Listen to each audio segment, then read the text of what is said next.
Qui con mister Accursio Sclafani, allenatore del Camarat, dopo la gara giocata contro il Licata, persa per 4-2, che ha sancito l'eliminazione della sua squadra nel corso del primo turno della Coppa Italia Eccellenza. Mister, a parte quei 15 minuti shock dal 15° al 30°, la squadra comunque ha saputo reagire bene, ha messo in campo le qualità che servono nel corso di questo campionato, che sarà duro, che inizierà la settimana prossima. C'è molto a lavorare, ma c'è anche qualcosa da prendere di positivo da questa gara.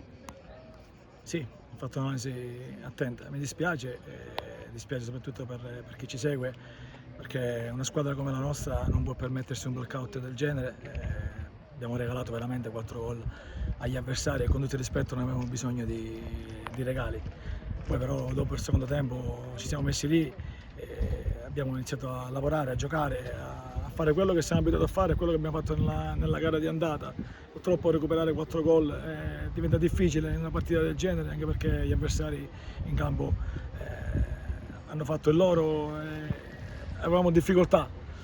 Ripeto, c'è tanto da lavorare, se questi schiaffi sono arrivati in questa maniera spero che almeno siano produttivi e che portano positività per il cammino del campionato, perché è difficile magari fa abbassare la testa a qualche mio giocatore che probabilmente non ha capito che bisogna essere più cattivi, più decisi e pedalare. Menzione d'onore forse solamente per Ignazio Pierce, che ha fatto una doppietta. Quanto conta avere giocatori di talento come lui, così come tanti altri che ha ovviamente in rosa. L'importante però, come ha detto anche poco fa, è remare tutti verso la stessa direzione, con la testa bassa e pedalare.